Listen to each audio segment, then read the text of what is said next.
జీవ ఆహారంలో నుండి కొన్ని సంగతులు ఈరోజు మనం తెలుసుకున్నాం. ప్రియమైన దేవుని బిడ్డలారా, వాక్యం వినేటప్పుడు ఎవరు కూడా నిద్రపోవద్దు. దయచేసి ఎవ్వరు కూడా నిద్రపోవద్దు. ఎందుకంటే నిద్ర అనేది మనల్ని వాక్యాన్ని మైమరిపించటానికి, వాక్యం మన హృదయంలోకి వెళ్ళకుండా చేయటానికి నిద్ర అనేది సాతాను ప్రేరేపిస్తున్నటువంటి ఒక ఆయుధం. దాన్ని గుర్తెరిగి నిద్ర కొనికిపాటు కూడా నిద్రపోవద్దు. వాక్యము మన హృదయంలోకి వెళ్ళదు.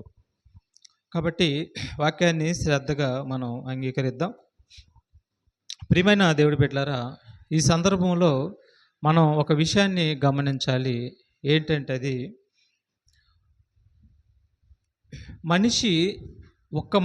ఒక్క మనిషి కూడా చనిపోకముందు దెయ్యాలు లక్షల్లో కోట్లలో ఉన్నాయి. మనిషి భూమి మీదకు పుట్టిన తర్వాత ఒక్క మనిషి కూడా మరణించక ముందు దెయ్యాలు లక్షల కొద్దీ కోట్ల కొద్దీ ఉన్నాయి. అవి మనుషుల్ని ఏ విధంగా మోసం చేస్తాయి, ఎప్పటి వరకు మోసం చేస్తాయి? అర్థమవుతుందా నా మాట మీకు? దెయ్యాలు అనేవి మనిషి సావక ముందు, మనిషి మరణించక ముందు లక్షల కొద్దీ కోట్ల కొద్దీ దెయ్యాలు ఉన్నాయి. మనిషి సావకముందు, ఒక్క మనిషి కూడా సావకముందు, గుర్తుపెట్టుకోవాలి ఈ మాట మీరు. ఒక్క మనిషి కూడా చనిపోకముందు దెయ్యాలు లక్షల కొద్దీ కోట్ల కొద్దీ ఉన్నాయి. ఇప్పుడు ఎలా ఉండయో మీకు నేను పర్టిక్యులర్గా చెప్తాను. జాగ్రత్తగా మీరు బైబిల్ పరిశీలించండి. అదే దెయ్యాలు యుగాంతం వరకు ఉంటాయి. అప్పటి నుంచి యుగాంతం వరకు మోసం చేస్తూనే ఉంటాయి. ఎప్పటి నుంచి? ఆది తల్లిదండ్రులను చేసినప్పటి నుంచి యుగాంతం వరకు, అనగా యేసు రెండో రాకడ వరకు ఆ దెయ్యాలే మోసం చేస్తూ ఉంటాయి. వీటిని మనం ఎలా మోసం చేస్తే?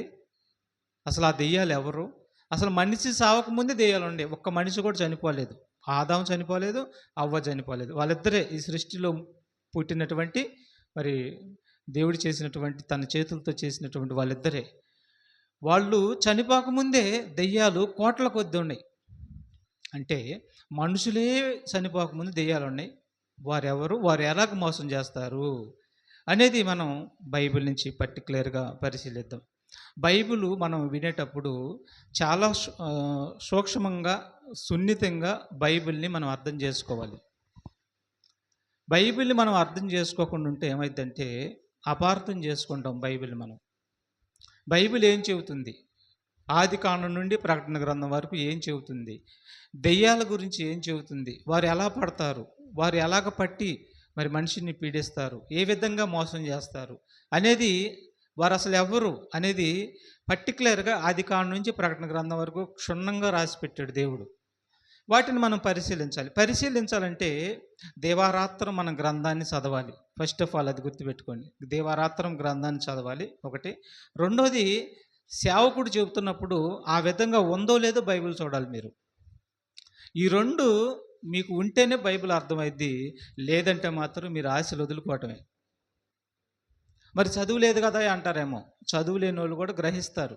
గ్రహించే మనసు కలివారుగా, గుర్తుపెట్టుకునేవారుగా ఉండాలి. కాబట్టి ఇది మీరు దృష్టిలో పెట్టుకోండి. ఇప్పుడు నేను చెబుతున్నటువంటి వాక్యాలన్నీ మీరు హృదయంలో పెట్టుకొని బైబిల్లో అలాగుండే లేదో పరిశీలించండి. నిద్రపోవద్దు. కొద్ది నిమిషాలు నేను చెబుతాను, నిద్రపోవద్దు.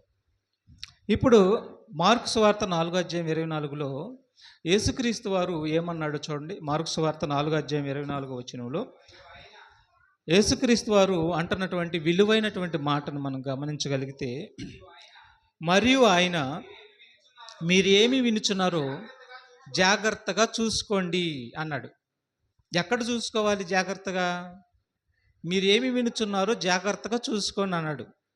ఎక్కడ చూసుకోవాలి అంటే గ్రంథంలో చూసుకోవాలి, బైబిల్లో చూసుకోవాలి. ఫస్ట్ ఆఫ్ ఆల్ ఇది గుర్తుపెట్టుకోండి, బైబిల్లో చూసుకోవాలి. ఒకవేళ మనం విన్నది బైబిల్లో చూసుకోకపోతే నష్టమేనా? అది కూడా చెప్తున్నాడు. యాకోబు పత్రిక 1:22 కూడా చూడండి. యాకోబు పత్రిక 1:22 అది కూడా చెప్తున్నాడు. మీరు వినువారు మాత్రం ఉండి మిమ్మల్ని మీరు మోసపుచ్చుకొనకుండా వాక్య ప్రకారము ప్రవర్తించువారునై ఉండుడి. చూసారా అన్నాడు. మీరు వినివారు మాత్రం అయ్యండి, మిమ్మల్ని మీరు మోసపుచ్చుకొనకుండా వాక్య ప్రకారం ప్రవర్తించువారనై ఉండాలి అని అన్నాడు. ఇప్పుడు వాక్యం ఎలాగ ప్రవర్తించమంటుంది? మీరు వింటున్నది బైబిల్లో ఉందో లేదో చూసుకోండి అని ప్రవర్తించమంటుంది. అలాగా ప్రవర్తించమని చెబుతుంది. మనం ప్రవర్తించలేదనుకోండి, మిమ్మల్ని మీరే మోసపరుచుకుంటున్నారు అంటున్నాడు. ఎందుకంటే ఒకరు కాదు, ఇద్దరు కాదు, వేల సంఖ్యలో ఈ ప్రపంచంలోనికి అబద్ధ బోధకులు వచ్చారు అంటున్నాడు.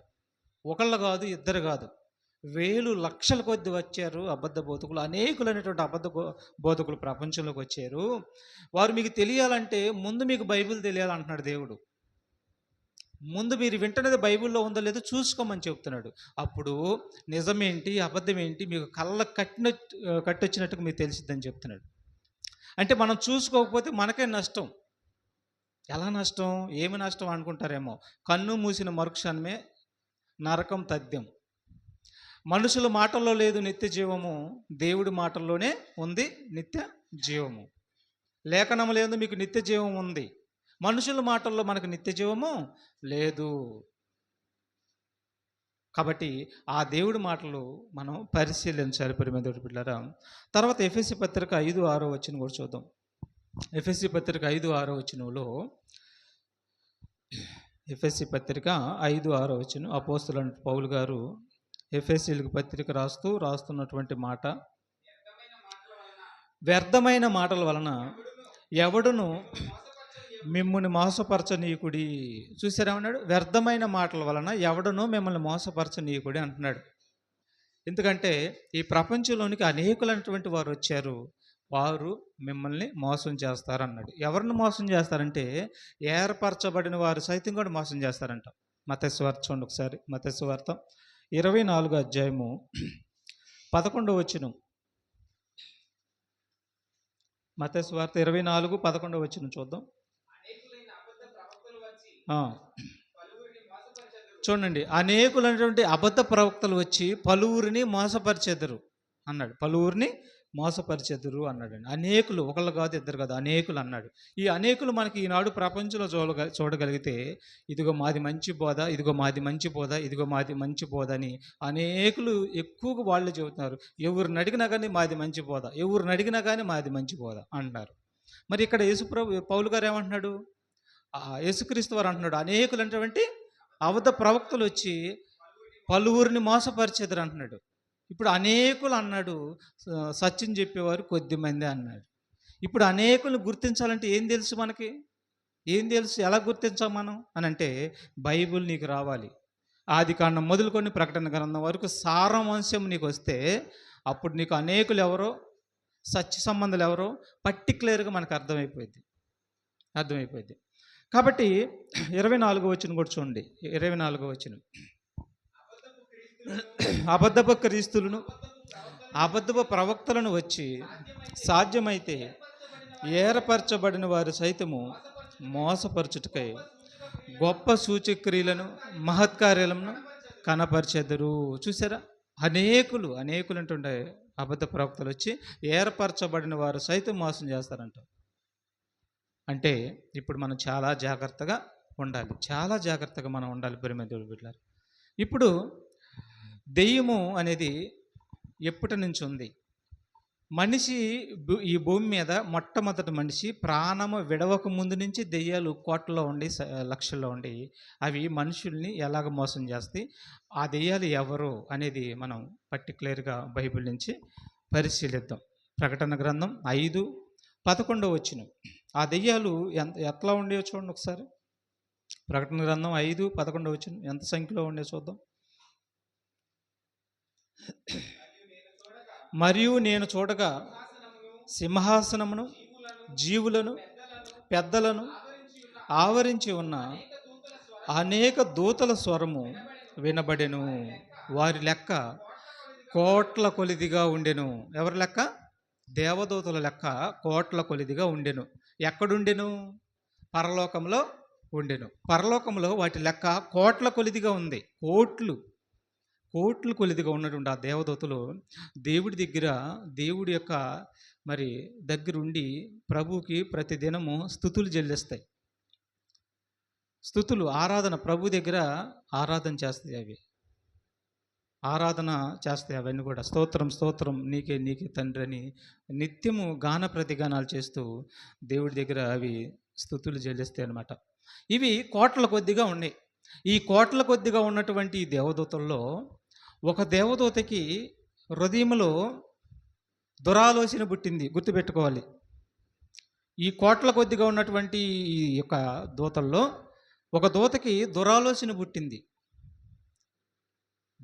పుట్టింది.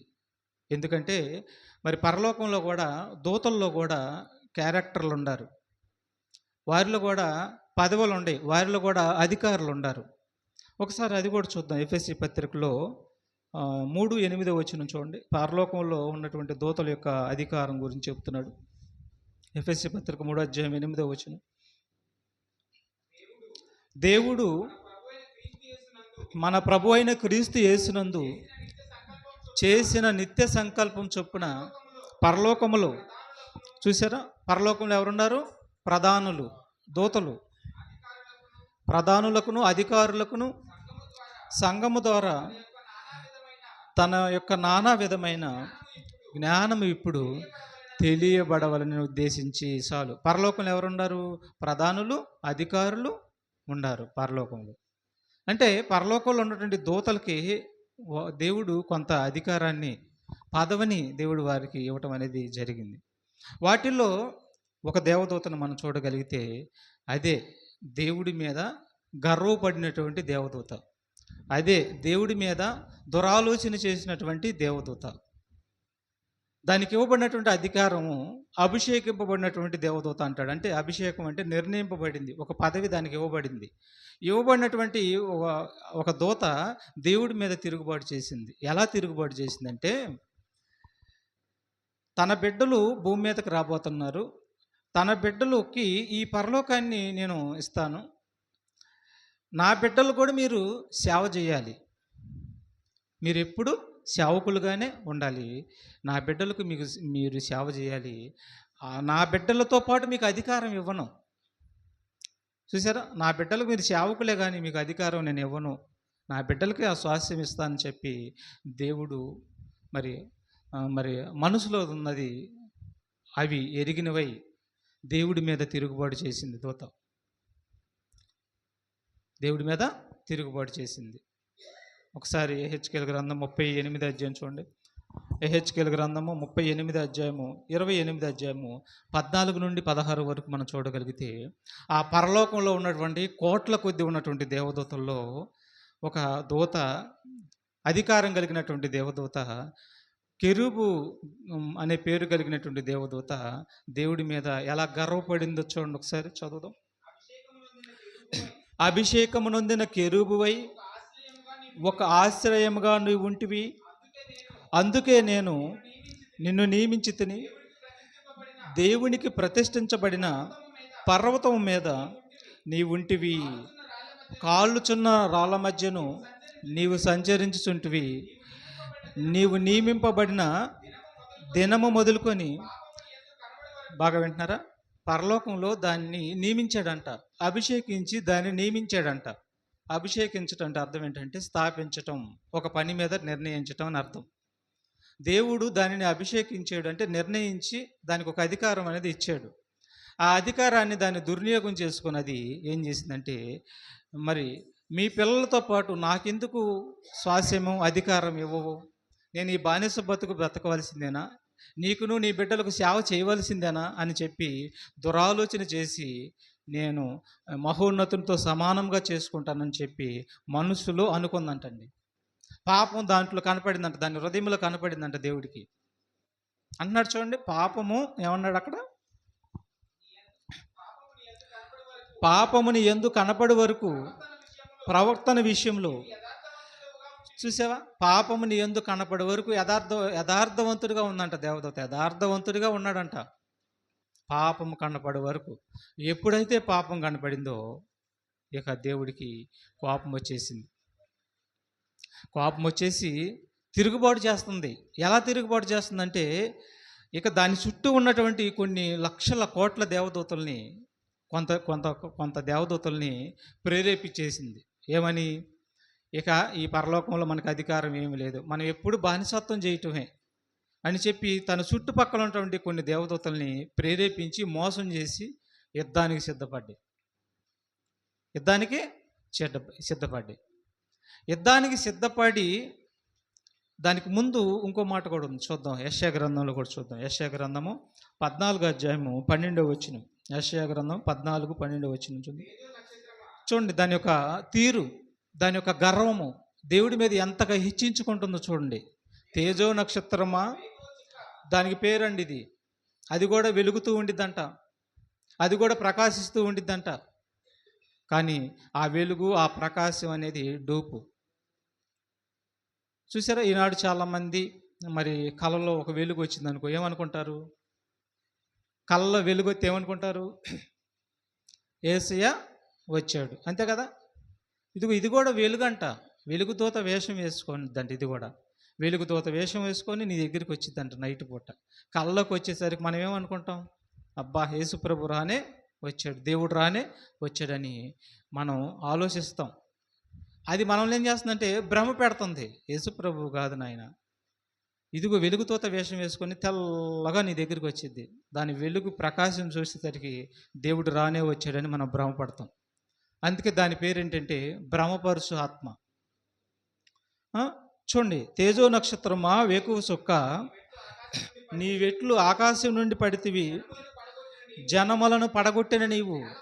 ఏమండి, జనములను పడగొట్టిందంట. జనములు అంటే పరలోకంలో ఉన్నటువంటి దేవదూతలు, అవి కూడా దేవుడి ద్వారా నియమించబడినటువంటివి. ఆ పరలోకంలో ఉన్నటువంటి జనములను పడగొట్టిందంట. అవి పరలోకంలో ఉన్నటువంటి పుట్టినటువంటి ఆ యొక్క జనములను పడగొట్టిన నీవు. చూసారా, దానితో పాటు పడగొట్టిందంట. అది కూడా వాటిని కూడా దానితో పాటు కొన్ని లక్షల కోట్ల దేవదూతల్ని ఆ యుద్ధంలో గెలవలేకపోయినాయి. మిఖాయేలుతో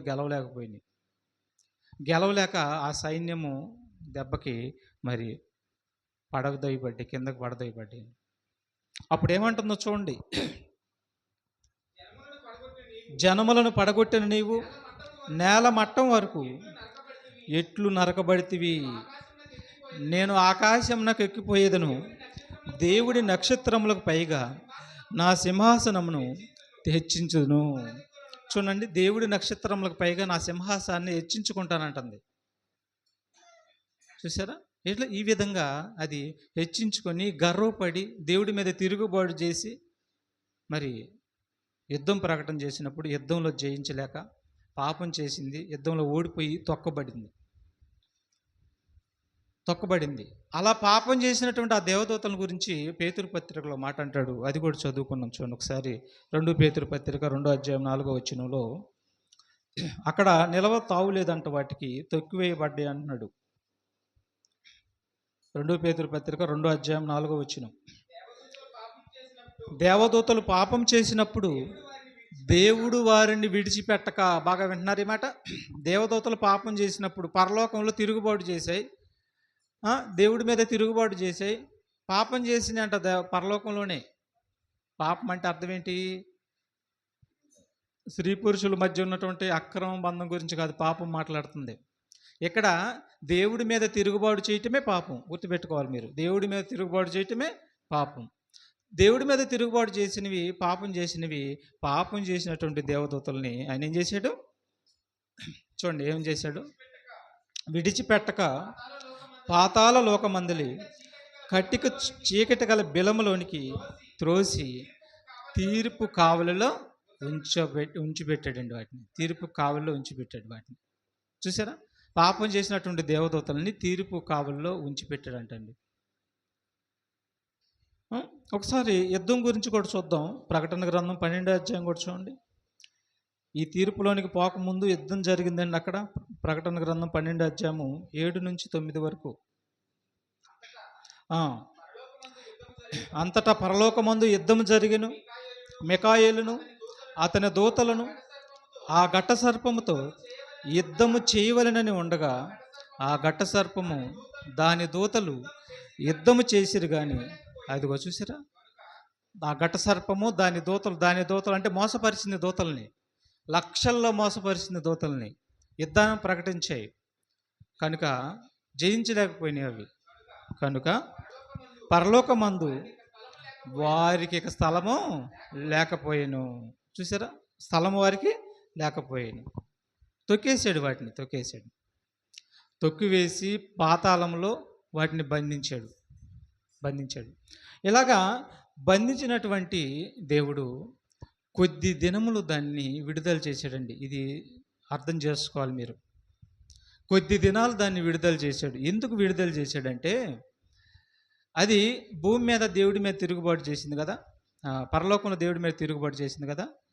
దేవుడు నా పిల్లలు నన్ను గొప్ప చేస్తారు, నన్ను మహిమపరుస్తారు, నన్ను ఘనపరుస్తారు, నా పిల్లలు గొప్పవారు అని దేవుడు తన పిల్లల గురించి ఆలోచిస్తున్నాడు. అలా ఆలోచిస్తున్నప్పుడు తన పిల్లల్ని చేసినప్పుడు అది ఒక మాట అడగగలదు దేవుడిని. ఏమనంటే, అయ్యా నా పిల్లలు అని నువ్వు చెప్పుకుంటే సరిపోయిద్దా? పరీక్ష ఉండొద్దా? ఏముండొద్దు? పరీక్ష ఉండొద్దా అని రేపు అది అడగగలదు. అందుకని దానికి అవకాశం ఇవ్వకుండా దేవుడు ఏం చేశాడంటే కొద్దిగా సమయాన్ని ఇచ్చాడు. మన పరీక్ష కోసమే దానికి కొద్దిగా విడుదల ఇచ్చాడు. గుర్తుపెట్టుకోవాలి ఈ మాట.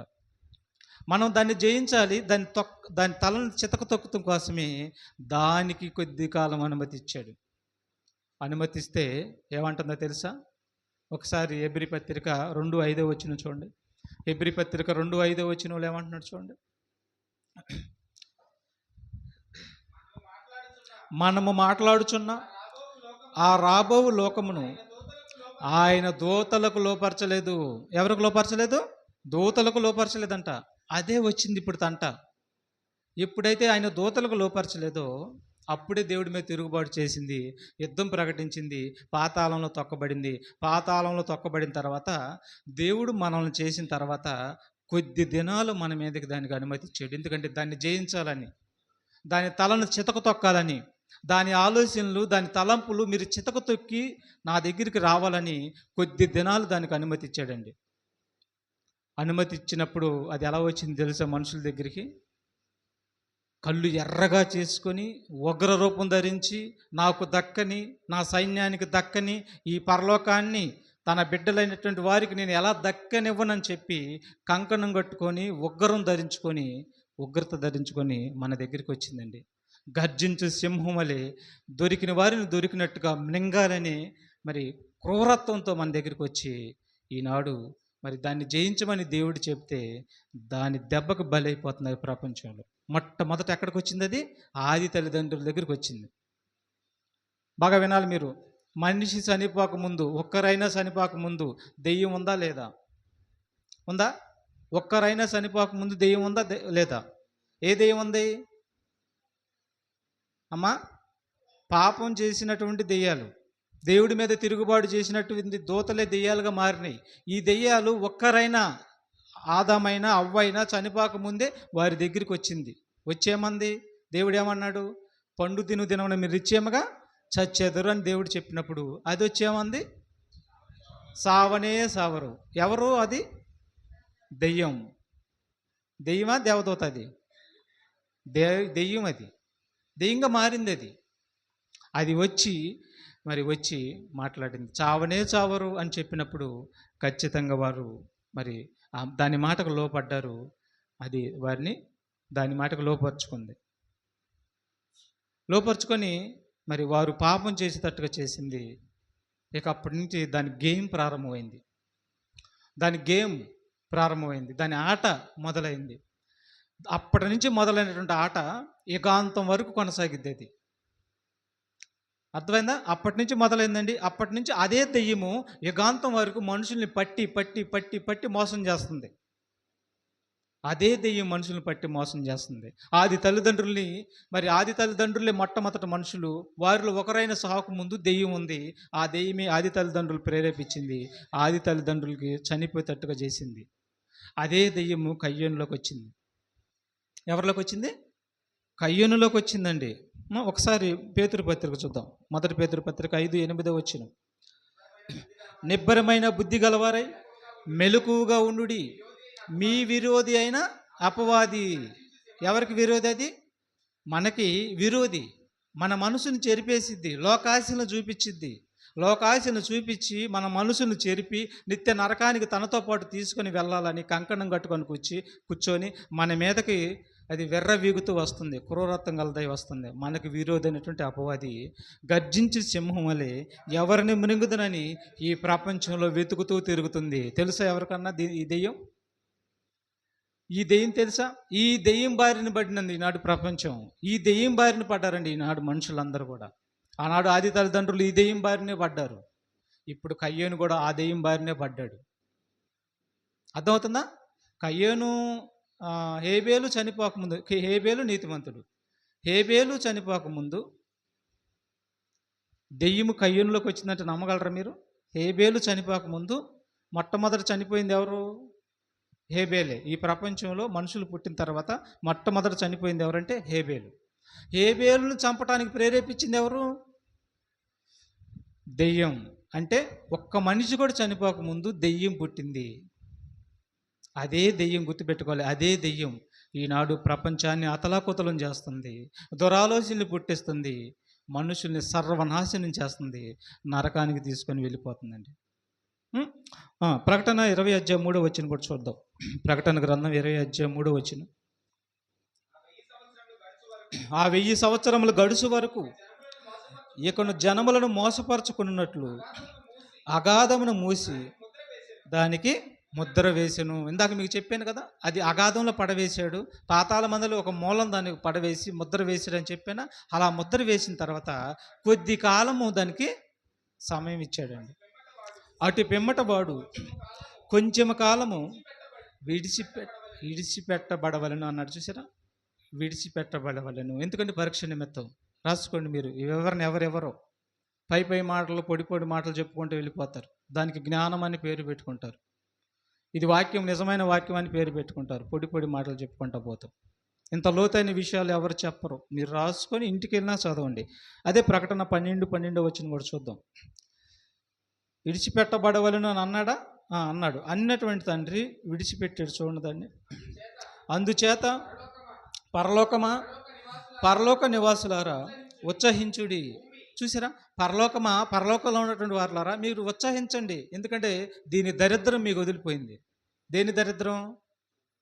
సాతాను దరిద్రం. పరలోకంలో ఉన్నంతసేపు మొత్తాన్ని సర్వనాశనం చేసి మోసం చేసేసింది. అది కోట్ల కొద్ది దేవదూతలను నాశనం చేసేసింది. అది పరలోకంలో ఉన్నటువంటి దేవదూతలారా ఉత్సహించండి, ఆనందించండి.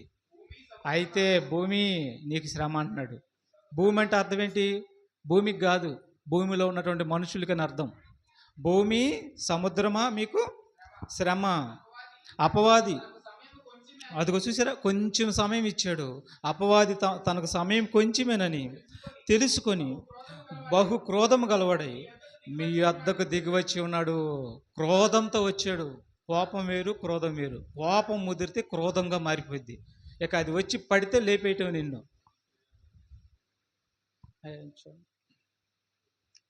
అది వచ్చి పడితే ఏమైద్ది?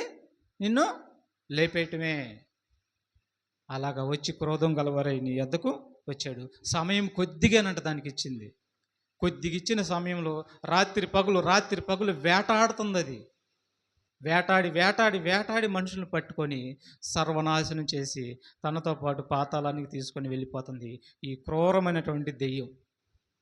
ఎవరికి తెలుసండి ఈ సంగతి? ఇదే దెయ్యము ఒకసారి తిమోతి పత్రిక చూద్దాం. తిమోతి పత్రిక 2:14. మొదటి తిమోతి పత్రిక 2:14. మరియు ఆదాము మోసపరచబడలేదు కానీ స్త్రీ మోసపరచబడి అపరాధంలో పడిన. అపరాధం అంటే పాపంలో పడిందని అర్థం. తర్వాత స్త్రీ మాట విని పురుషుడు అపరాధంలో పడ్డాడు. లింక్ చూసారా ఆడకొడుతుందో? ముందు స్త్రీని మోసం చేసింది, స్త్రీ ఆదాముని మోసం చేసింది. ముందు పురుషుడు మోసపరచబడలేదు, స్త్రీ మోసపరచబడింది. అంటే వీళ్ళిద్దరూ ఎవరు చనిపోకముందు వారిని అది మోసం చేసింది. ఎలా మోసం చేసిందంటే ఆజ్ఞను అతిక్రమింప చేసింది. పండు తినవద్దు, తినుదినమున చచ్చిపోతారని చెప్పినటువంటి ఆజ్ఞను తినండి, తింటే ఏం కాదు అని చెప్పి అది ఆజ్ఞను ధిక్కరింపజేసింది. చేసినప్పుడు వెంటనే శిక్ష వాళ్ళ మీదకు వచ్చేసింది. చనిపోయినటువంటి వారి ఆత్మ చనిపోయినటువంటి స్థితికి వెళ్ళిపోయారు. అంటే అది ఈ లోకపు బ్రతుకును చూపిస్తుంది. బ్రతుకుతారు అని అంది కదా, నిజంగా వాళ్ళు ఏం చనిపోలేదు అప్పుడు. అప్పుడు వెంటనే ఏం చనిపోలేదు, బ్రతికారు. అది చూపించిన ఆశ ఏంటి? కొద్ది కాలం ఆశ చూపించింది. అర్థమైందా? అది ఈ లోకంలో ఉన్నవారు అందరికీ మాస్టర్ ప్లాన్ వేసింది అది. ఆ మాస్టర్ ప్లాను ఈనాడు క్రైస్తవులు కూడా తెలియదు అది.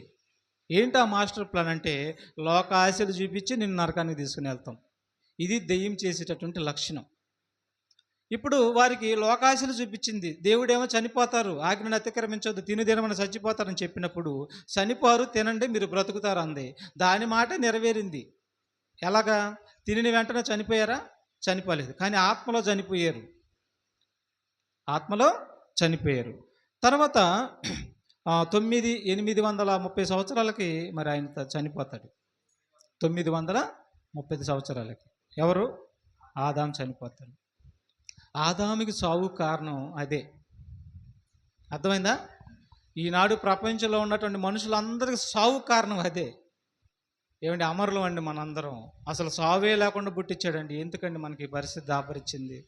60-70 సంవత్సరాలు కన్నుమూయటం ఏంటి, ఆ మట్టిలో పెడతాం ఏంటి, పురుగు దీన్ని సావటం ఏంటి? మనం ఎందుకు ఈ కర్మ పట్టిందంటే, ఆది తల్లిదండ్రులు చేసినటువంటి పాపాన్ని అనుసరించి ప్రతి మనిషి పాపం చేయటం వలన ప్రతి మనిషి భూమిలోకి వెళ్ళిపోతున్నాడు. ఇలా భూమిలోకి వెళ్ళేటప్పుడు యథార్థంగా దేవుడు నిన్ను పుట్టించినప్పుడు అదే యథార్థతో నువ్వు భూమిలోకి వెళ్ళాలి.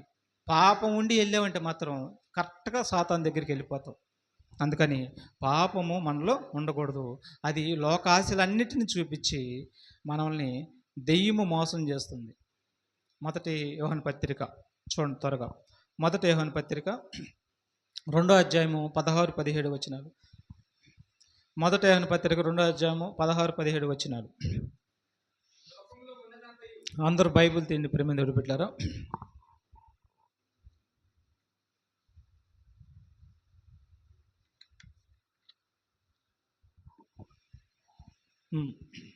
లోకంలో ఉన్నదంతయు అనగా శరీరాశయు ఇదే అది చూపించేది. ఇదిచ్చే అది మోసం చేస్తుంది. లోకములో ఉన్నదంతయు శరీరాశయు, నేత్రాశయు, జీవపు డంబము. తండ్రి వలన అంటే దేవుడి వలన పుట్టినవి కాదంట ఈ మూడు. నేత్రాశ, శరీరాశ, జీవపు డంబం దేవుడి వలన పుట్టినవి కాదంట. అవి లోక సంబంధమైనవే అన్నాడు. అంటే లోక సంబంధమైనవి ఆశ చూపించేది ఎవరు? సాతానండి. గుర్తుపెట్టుకోవాలి మనం. సాతాను ఆశ చూపిస్తుంది. అవి తండ్రి వలన పుట్టినవి కాదు. తండ్రి వలన పుట్టినవి కాదు. అదే ఆశ మరి ఆదాముకు చూపించింది. అదే ఆశ ఎవరికి చూపించింది? ఆదాముకు చూపించింది. మోసపోయాడు. కయ్యేనుల దగ్గరికి వచ్చింది. కయ్యేను దగ్గరికి వచ్చేటప్పుడు హేబేలు అర్పణ దేవుడికి ఇష్టమైంది.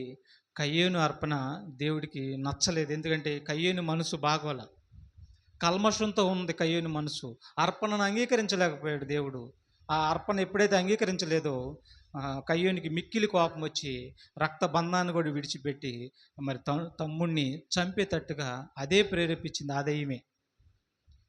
ఈ దెయ్యమేనండి ఈనాడు ప్రపంచాన్ని అతలకుతలం చేస్తుంది. ఇదే దెయ్యం, గుర్తుపెట్టుకోవాలి. ఇదే దెయ్యం ఈనాడు ప్రపంచాన్ని అతలకుతలం చేస్తుంది. మనిషి హృదయాన్ని ప్రేరేపిస్తుంది, మనుషుల్లోకి వచ్చేసేస్తుంది. వచ్చి మోసం చేసి దేవుడికి దూరం చేసి తనతో పాటు నరకానికి తీసుకుని వెళ్తున్నటువంటి క్రిమినల్ బ్రెయిన్ కలిగినటువంటి దెయ్యం ఇది. ఇది మనల్ని చూస్తుందండి. ఇప్పుడు మిమ్మల్ని అందరిని చూస్తుంది, నన్ను చూస్తుంది. వీడు దీన్ని నా గురించి చెబుతాడా, ఈ వ్యవహారం తేలుతానని చెప్పి అది నా గురించి, ఇదిగో మన అందరి గురించి చూస్తుంది. అది జాగ్రత్తగా ఉండాలి ప్రేమిందుడు బిడ్డలారా, జాగ్రత్తగా ఉండాలి. తర్వాత మత్తయి సువార్త 4వ అధ్యాయం 10వ వచనంలో ఈ లోకాశల్ని యేసుక్రీస్తు వారు కూడా చూపించిందండి. అదే దెయ్యము మోసపరుచుకుంటూ లోకాశలు చూపించుకుంటూ మోసపరుచుకుంటూ వస్తూ మరి ప్రవక్తలు సైతం అది మోసం చేసింది. న్యాయాధిపతిని మోసం చేయలేదా? న్యాయాధిపతి ఎవరు? సంసోన్ని. ఎలా మోసం చేసింది? అతనికి ఏం ఆశ చూపించింది?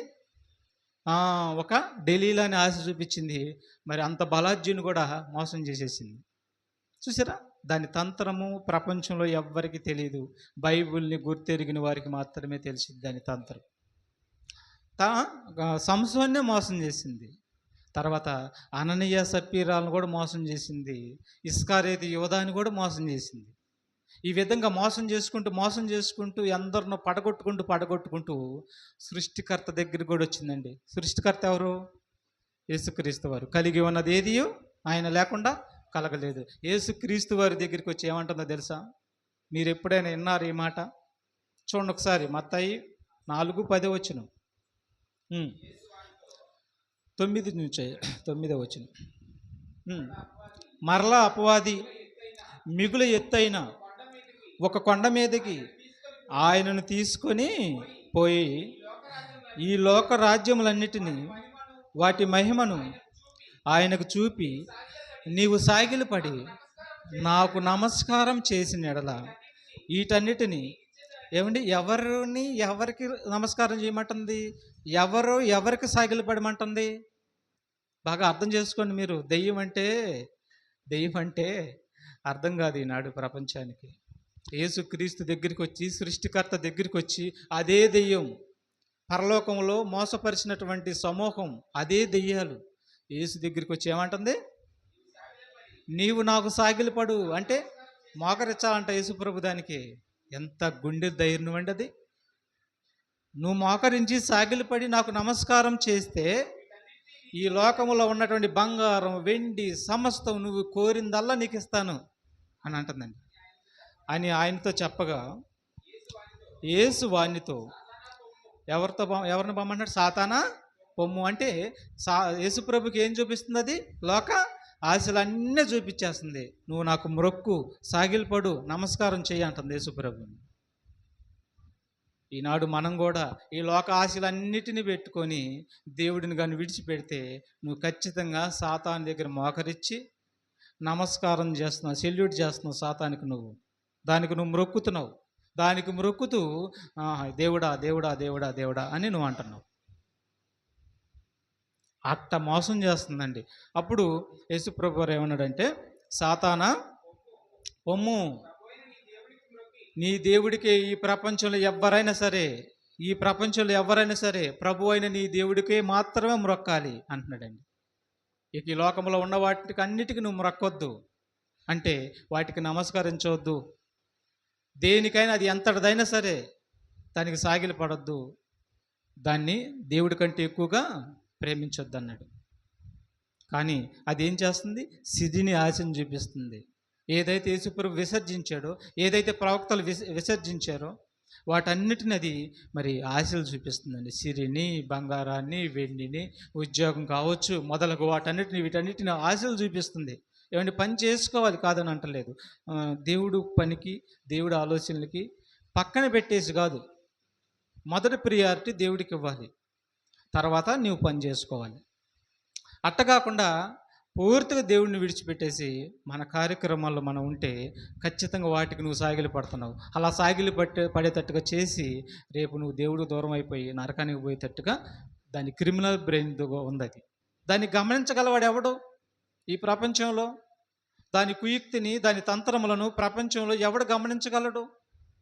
అందుకే పౌలు అంటాడు, అందరూ తమ స్వకార్యములనే చూసుకొనుచున్నారు కానీ యేసుక్రీస్తు కార్యములు ఎవడనూ చూడరు. ఎందుకంటే అందరిని పట్టేసింది. ఇదేంటి? యేసుప్రభు కార్యాలు చూడకుండా నమ్మిన వారు సైతము యేసుప్రభు కార్యాలు చూడనీయకుండా చేసేది అదే.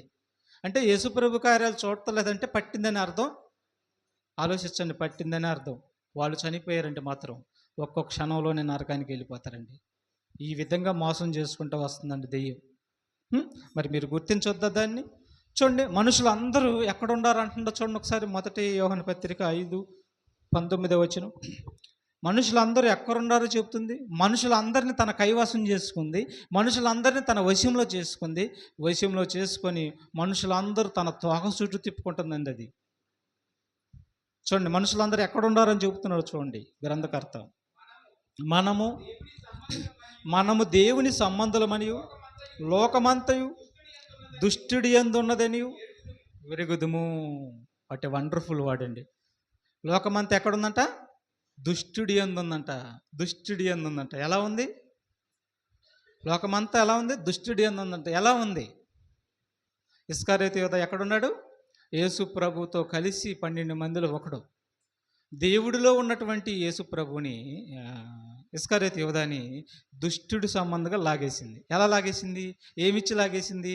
30 వెండి నాణ్యాలు, ధనాపేక్ష, కోరిక లాగి ఒకటి పడేసింది. ఇస్సిరి నరకంలో పడేసింది. నువ్వెంత నేనంత ఇస్సిరి కొట్టిద్దావు కూడా. అందుకని దాని తంత్రాలు గుర్తెరగాలి. దెయ్యము ప్లాన్ గుర్తెరగకపోతే ఇప్పుడు బాగానే ఉండిద్ది. రోజులు 24 గంటలు గడుస్తాయి. కమ్మగా పని చేసుకుంటాం, కమ్మగా ముద్ద తింటాం. కాలం అయితే కమ్మగా గడిచిద్ది. దేవుడిని గుర్తెరగకుండా, సాతాను తంత్రాలను గుర్తెరగకుండా నువ్వు కన్ను మూసేవంటే మాత్రం ఇక నీకు రిలీఫ్ ఉండదు. గుర్తుపెట్టుకో అంటున్నాడు. అగ్నిలో ఆరని అగ్నికి పోయినప్పుడు అయ్యా నన్ను క్షమించంటే నాదుడు ఉన్నాడే కాడ. అందుకని దేవుడి మనిషి ఏంటో భూమి మీద ఉండగా గుర్తించాలి. సాతాను తంత్రాలు ఏంటో భూమి మీద గుర్తించాలి. అసలు దెయ్యం అంటే ఎవరో నువ్వు భూమి మీద ఉండగా గుర్తించి చనిపోవాలి. అందుకంటున్నాడు మనుషులు అందరూ తన కైవాసం చేసుకుంది. మనుషులందరూ ఎక్కడున్నారంట? దుష్టుడి యందు ఉన్నారంటండి. మనుషులందరూ కూడా దుష్టుడి యందు ఉన్నారంటండి.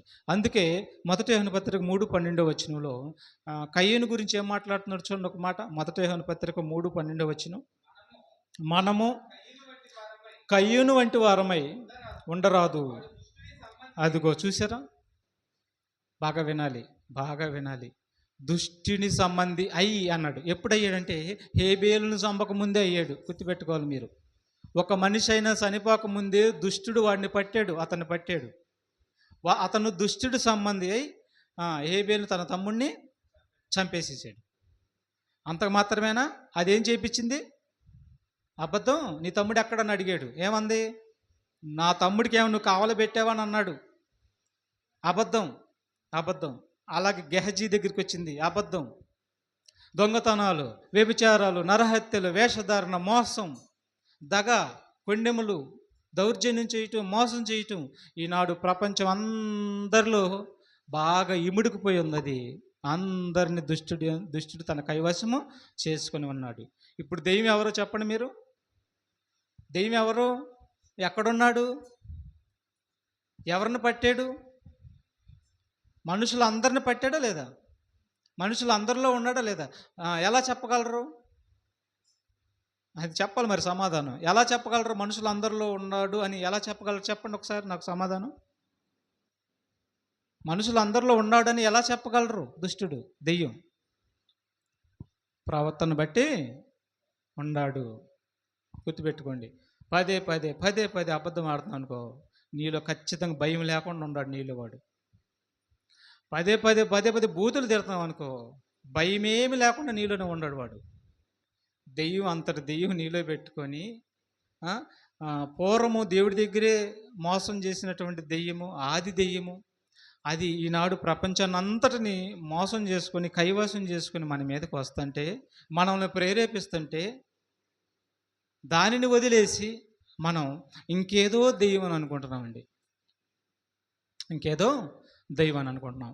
ఈ దెయ్యమే ఈనాడు ప్రపంచాన్ని వణికిస్తుంది. ఈ లోకాన్ని అడవిగా చేసింది. మనుషులున్న రాజ్యాన్ని అడవిగా చేసి మనుషుల్ని మృగాలుగా చేసేసింది. ఈనాడు ప్రపంచాన్ని చూడండి.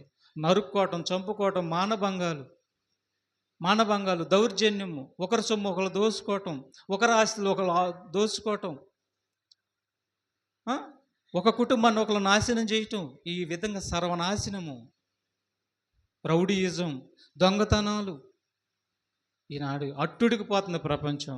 మనుషులందరిని చంపుతుంది, నరమేధం సృష్టిస్తుంది సాతాను. ఇది నిజం కాదంటారా చెప్పండి?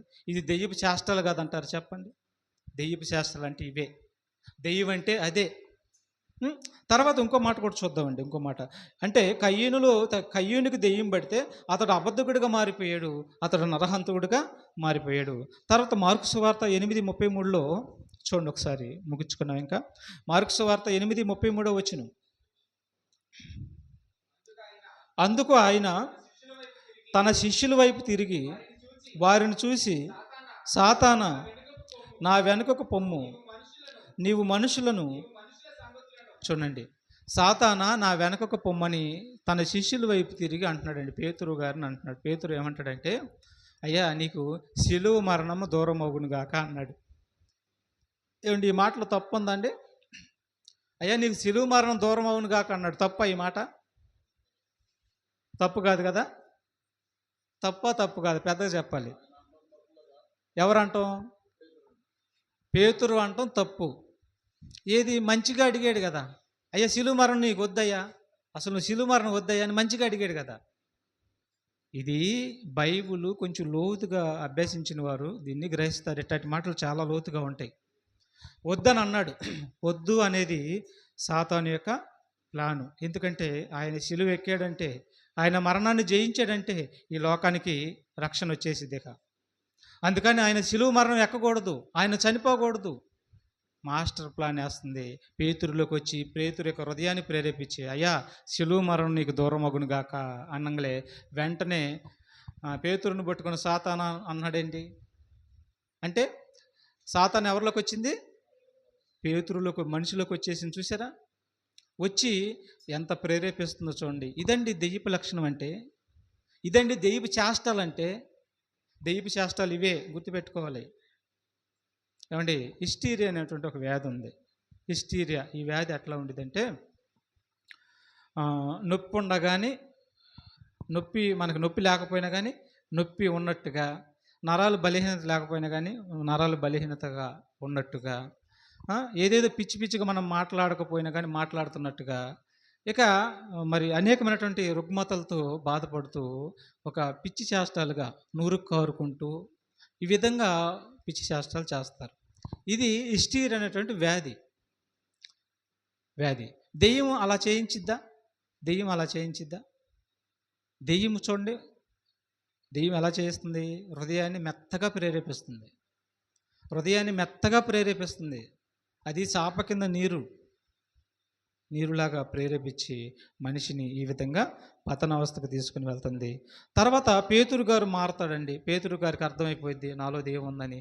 వెంటనే పశ్చాత్తాపడతాడు. అది ఆయన నుండి బయటకు తోలుకుంటాడు. తర్వాత ఈయనలోకి వచ్చింది. ఎవరిలోకి? ఇస్కరియోతు యోధాలోకి వచ్చింది. ఈయన మాత్రం తోలుకోలేకపోతాడు. దాన్ని ఎదిరించలేకపోతాడు. దాన్ని దెబ్బకు బలైపోయి నరకంలో పడ్డాడు. వెళ్ళి కొడతాం నరకంలో పడ్డాడు.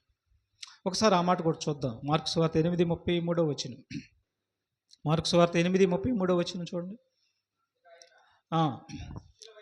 అందుకు ఆయన తన శిష్యుల వైపు తిరిగి, లోకాసు వార్త 22:3 చూడండి ఒకసారి. లోకాసు వార్త 22:3 వచనం. లోకాసు వార్త 22:3 వచనంలో ఇస్కరియోతు యోధా గురించి ఏమంటున్నాడు చూడండి ఒకసారి. అంతటా 12 మంది శిష్యుల సంఖ్యలో చేరిన ఇస్కరియోతు అనబడిన యోధాలో సాతాను ప్రవేశించెను కనుక వాడు వెళ్ళి ఆయనను వారిని ఎలాగో అప్పగించవలెనో దానిని గూర్చి ప్రధాన యాజకులతోనూ అధిపతులతోనూ మాట్లాడాను. చూసారా? దెయ్యం ఎప్పుడైతే ఇస్కరియోతు యోధాలకు వచ్చిందో ఇక యేసు ప్రభువును అప్పగించడానికి బేరం పెట్టుకొని 30 వెండి నాణాలకు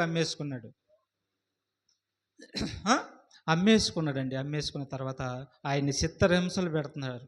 ఆ రోమీలు ఆయన్ని చిత్రహింసలు పెడుతున్నారు. అలా చిత్రహింసలు పెడతాం చూశాడండి. చూసి ఇక మనసులోకి బాధ వచ్చేసింది. అయ్యో, ఈ నీతిమంతుడిని నేను అప్పగించిందని మరి సాతాను ప్రేరేపణ చేత అయితే అమ్మేశాడు. తర్వాత ఈ నీతిమంతుడిని నేను అప్పగించిందని చెప్పి ఆ మూట తీసుకెళ్ళి వాళ్ళ మొహాన్ని కొట్టాడు. వాళ్ళు ఏమన్నారు? ఇది మాకెందుకు, ఇది నువ్వే ఉంచుకో అని మరలా తిరిగి ఆడ పారేశారు. దేవాలయంలో పారేస్తారండి. అంతటితో ఆపిందా? అంతటితో ఆపల. దెయ్యం పడితే ఇలాగే ఉండిద్ది, గుర్తుపెట్టుకోవాలి. ఏ దెయ్యం పడితే ఆదిలో ఉన్న దెయ్యం ఇది. ఆదిలో నుంచి దెయ్యం దగ్గర దేవుడి దగ్గర నుంచి పాతాళంలో పడినటువంటి కోట్ల లక్షల సమూహాలు ఈ దెయ్యాలు పడితే ఇలాగే ఉంటాయి. ఆ ప్రభునా నేను అప్పగించిందని వచ్చింది, అతని దగ్గరికి వచ్చింది. వచ్చి ఏమంటుంది తెలుసా? సావరాదు. ఎవరిని? ఇస్కరియోతు యోధా హృదయంలోకి వచ్చేసి సావరాదు. ఆ నీతిమంతుని అప్పగించి అంత పని చేసి దౌర్భాగ్యుడా, ఛీ నీ బ్రతుకు చెడా అని చెప్పి హృదయాన్ని బాగా ప్రేరేపించి అదిగో అక్కడుంది, ఆ కొండ మీదకి వెళ్ళు, చెట్టుకు బాగా ఊరిపోసుకో. ఇదంతా ప్రేరేపణ. ఎందుకంటే సావు దగ్గరికి వెళ్తానంటే ప్రేరేపణ అనమాట. వెళ్ళాడు, చక్కగా ఉరిపోసుకున్నాడు. మరి కొమ్మ తెగిందో మరి తాడు తెగిందో తెలియదు కానీ ఆ కొండపేట నుంచి పడ్డాడు, ఎల్లికిలుగా పడ్డాడు. ఈ పేగులన్నీ పొట్టంతా పగిలి ఈ పేగులన్నీ బయటకు వచ్చి చనిపోయాడు. సావు కళ్ళ చూసింది దెయ్యం. ఇది దెయ్యపు చేష్టలంటే. దీనిని గుర్తెరిగిన వాడు ప్రపంచంలో ఎవడు లేడు. ఈనాడు బోధకులు అన్న వాళ్ళు కూడా దీనికి అంతు చెక్కదు. ఇది బోధకులకి అంతు చెక్కదు. ఇది అంతు చెక్కదు. ఏమండి, ఒక 5 నిమిషాలు ఓపిక పడతారా? ఒక 5 నిమిషాలు ముగిచ్చేసేస్తాను నేను. 5 నిమిషాలు. ఎందుకంటే ఈ పాఠం మనకి చాలా పర్టికులర్గా ఉండేది. ఇంకా మీరు కొన్ని వచనాలు, ఒక 5 వచనాలు చూపించి ముగిచ్చేస్తాను. మనకు క్లియర్ కట్గా అర్థమైపోయింది. ఈ విధంగా మనుషుల్ని అది మోసం చేసి, ఈ విధంగా మనుషులకి దాని చేష్టాలు నేర్పించి మనుషుల్ని నరహత్య చేసే వారికి తయారు చేస్తుంది. ఇదే దెయ్యము అందరిని పట్టి యేసుప్రభు కాలంలో, శిష్యుల కాలంలో మనుషులు పట్టిన దెయ్యాలు ఇవేనండి. గుర్తుపెట్టుకోవాలి మీరు. అర్థమవుతుందా? యేసుప్రభు కాలంలో యేసుప్రభు వారు దెయ్యాలను వదిలిచ్చాడు, శిష్యులు దెయ్యాలను వదిలిచ్చారు. ఏ దెయ్యాలను వదిలిచ్చారు? కొంతకాలం నేను వాటికి సమయం ఇచ్చాను అన్నాడు కదా ప్రకటన గ్రంథంలో. సమయం ఇచ్చినప్పుడు అవి వచ్చి ఆనాడు యేసుప్రభు కాలంలో మనుషులు పట్టాయి. మనుషులు పడితే యేసుప్రభు సాతానా పో అంటే వారిని వదిలి అవి పోయాయి. ఆ దెయ్యాలండి యేసుప్రభు కాలంలో పట్టినటువంటి దెయ్యాలు. ఇది నిజం, 100% నిజం. ఇందులో తప్పు అనేది ఏమీ లేదు. ఇదే నిజం. ఇక తదుపరి మనిషి చనిపోయిన తర్వాత భూమి మీద ఎంతసేపు ఉంటాడు? మీకు తెలిసిన వారు ఎవరైనా చెప్పొచ్చు. 5 నిమిషాల్లో ముగించుకున్నాం. దేవుడి మాటలు మనకి జుంటి తేనె దార కంటే, మంచి భోజనం కంటే మించినది. చూడండి, మనిషి చనిపోయినాక ఎంతసేపు ఉంటాడు భూమి మీద? మీకు తెలిసిన వారు ఎవరైనా సరే చెప్పండి, పెద్దగా చెప్పండి. మనిషి చనిపోయిన తర్వాత, పాపి అయ్యే చనిపోయాడు అనుకోండి, ఎంతసేపు ఉంటాడు భూమి మీద? కనురెప్ప పట్టన. బైబిల్ చూద్దాం, మన మాట కాదుగా. ఒకసారి ఏబు గ్రంథం 21:13 వచ్చింది. బైబిల్ చూద్దాం. Answer to the Bible. వారు శ్రేయస్సు కలిగి తమ దినములు గడుపుదురు ఒక్క క్షణములోనే. ఏమండి, ఇది నా మాట. మనుషులు చనిపోయినాక మనం ఏమనుకుంటాం? కొంతమంది రైలు కింద పడి చనిపోతారు, కొంతమంది మరి మందు దాగి చనిపోతారు, కొంతమంది ఉరిపోసుకొని చనిపోతారు. ఉదాహరణకి మనకి ఇస్కరియోతు యోధానే చూద్దాం. ఉరిపోసుకొని చచ్చిపోయినటువంటి ఇస్కరియోతు యోధ ఏడకెళ్ళాడు అమ్మా? ఇస్కరియోతు యోధ ఉరిపోసుకొని చచ్చిపోయినందుకు ఎక్కడికి వెళ్ళాడు? ఒక్క క్షణంలోనే నరకానికి పోయాడు. మరి ఇస్కరియోతు యోధ ఆత్మ భూమి మీద ఉందా? ఎస్. కుదరదు కదండి, దేవుడు అనుమతి ఇవ్వట్లేదండి. ఇక ఇక్కడ ఏమంటున్నాడు? వారు శ్రేయస్సు కలిగి తన దినములు గడుపుదురు ఒక్క క్షణములోనే పాతాళానికి దిగుదురు. ఒక్క క్షణమే, కన్ను మూసి తెరిస్తే వెళ్ళిపోద్దంట ఆత్మ. ఎక్కడికి? పాతాళానికి. మరి పాతాళానికి వెళ్ళిన వారు తిరిగి వస్తారా? మళ్ళీ ప్రశ్న వచ్చింది మనకి. దేవుడు ఆయనకి అనుమతిస్తాడా? ఒక మాట అంటే నేను మాట్లాడుతుంది ఇప్పటి వరకు చెప్పిన మాటలన్నీ కూడా ఆదిలో ఉన్నటువంటి దెయ్యం ఏ విధంగా మనుషుల్ని దెయ్యపు శాస్త్రాలతో మోసం చేస్తుందో, దెయ్యం ఎలాగ పట్టిద్దో, దాని ఆలోచన ఎలాగుండిద్దో, లోకాశలు ఎలాగ చూపించిందో నేను మీకు చెప్పాను. ఇప్పుడు మనిషి ఆత్మ దెయ్యం గురించి మాట్లాడుతున్నాను. మనిషి చనిపోతే భూమి మీద ఎంతసేపు ఉంటాడని బైబిల్ చెబుతుంది. ఎవరి మాట నమ్మాలి? లేఖనములు ఏంది? మీకేముంది? నిత్య జీవం ఉంది. మనుషుల మాటలు ఏముంది? నిత్య నరకం ఉంది. ఆ యేసు మాట నమ్మితే పరలోకం వెళ్తాం, మనుషుల మాట నమ్మితే నిత్య నరకానికి వెళ్ళిపోతాం. ఆ దేవుడు చెప్తున్నమాట, వారు శ్రేయస్సు కలిగి తన దినములన్నీ గడుపుదురు ఒక్క క్షణంలోని పాతాళానికి దిగుదురు. దిగిన వారు మరి వస్తారా? అది కూడా చూద్దాం. ఏబు గ్రంథం చూడండి ఒకసారి త్వరగా. ఏబు గ్రంథము 7వ అధ్యాయము. ఏబు గ్రంథం 7వ అధ్యాయము 8-10 వచనాలు. నన్ను చూసి వారు కన్ను. ఏమండి, బ్రతికి ఉండగా మనల్ని అందరినీ మనం చూస్తారండి, ఒకరు చూసుకుంటాం. ఇలాగా చూస్తున్నటువంటి కన్ను. ఇప్పుడు మీరు నన్ను చూస్తున్నారు, నేను బ్రతికి ఉంటే నన్ను చూస్తున్నారు, నేను చనిపోతే ఇక మీ ఎదుట నేను కనిపించనండి. మరి ఎక్కడికి వెళ్తానంటే చెప్తున్నాడు చూడండి, నన్ను చూసి వారి కన్ను ఇక మీదట నన్ను చూడదు. నేను చనిపోయిన తర్వాత మీ కళ్ళు నా తట్టు చూసిన కానీ నేను ఉండకపోదును. మేఘము విడిపోయి అదృశ్యమగునట్లు. ఇదిగో చూసారా, పాతాళానికి ఎంతసేపు వెళ్తాడని చెప్పాడు? వారు శ్రేయస్సు కలిగి తమ దినములన్నీ సుఖ సౌకర్యంతో గడుపుతురు ఒక్క క్షణంలోనే పాతాళానికి వెళ్ళిపోతారు అన్నాడు. పాతాళానికి వెళ్ళిన వారు మరి బయటకు వస్తారంటున్నాడు. చూడండి ఒకసారి ఏమంటున్నాడు? పాతాళానికి దిగిపోయిన వాడు మరి ఎప్పుడునూ రాడు అంటున్నా. అర్థమవుతుందా మీరు? ఎప్పుడునూ రాడు, అతడు ఇక ఎన్నడను తన ఇంటికి రాడు. దేవుడి మాట నమ్ముదాం, దేవుడి మాట నమ్ముదాం, దేవుడి మాట నమ్ముదాం, పరలోకానికి వెళ్దాం. మనుషుల మాటలు వద్దు సుమి. నువ్వు ఎంతకాలం మనుషుల మాటలు నమ్మి, నా మాట కూడా మీరు నమ్మని నేను చెప్పను, నాకు అవసరం లేదు ఆ మాట. బైబిల్లో ఉందో లేదో చూసుకోండి మీరు. నేను చెప్పేది బైబిల్లో అదే చెప్పింది, మార్కు సువార్త 4:24. బైబిల్లో ఉందో లేదో చూసుకోండి. ఇదిగో బైబిల్లో ఉండాలదే ఉన్నదే నేను చెప్తున్నాను. వారు పాతాళాన్ని తిరిగి రానటువంటి పాతాళానికి వెళ్ళిపోతున్నారు. మరి ఎన్నడూను తన జన్మస్థలానికి రాడంట, ఎన్నడూను తన ఇంటికి రాడంటండి. చాలామంది ఏమంటారండి, ఇదిగో 11 రోజుల వరకు ఇంటి చుట్టూరే తిరుగుతున్నాడంట. ఏమండి, కనపడ్డా? ఆత్మ కనిపించిద్దా? ఈ ఈ రక్త మాంసాల నేత్రాలకి ఆత్మ కనిపించిద్దా? నథింగ్. అది మన భ్రమ. తిరిగి రాని మార్గానికి వెళ్ళిపోతున్నాడు.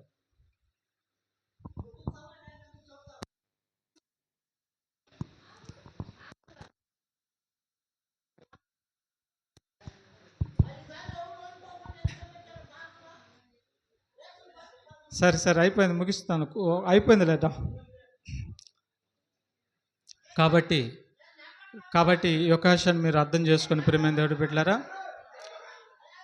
కాబట్టి మీరు ఒక విషయాన్ని అర్థం చేసుకొని, మనుష్య ఆత్మ అనేది మరి తిరిగి మరి భూమి మీదకి రాదు. మరి ఈనాడు ప్రపంచాన్ని మోసం చేస్తుంది ఆదిలో ఉన్నటువంటి సైన్యమే. అదే ఈనాడు ప్రపంచాన్ని అతలాకుతలం చేసి సర్వనాశనం చేస్తుంది. దీన్ని మనం దృష్టిలో పెట్టుకొని, మరి దెయ్యము ఏంటో మీకు చెప్పాను.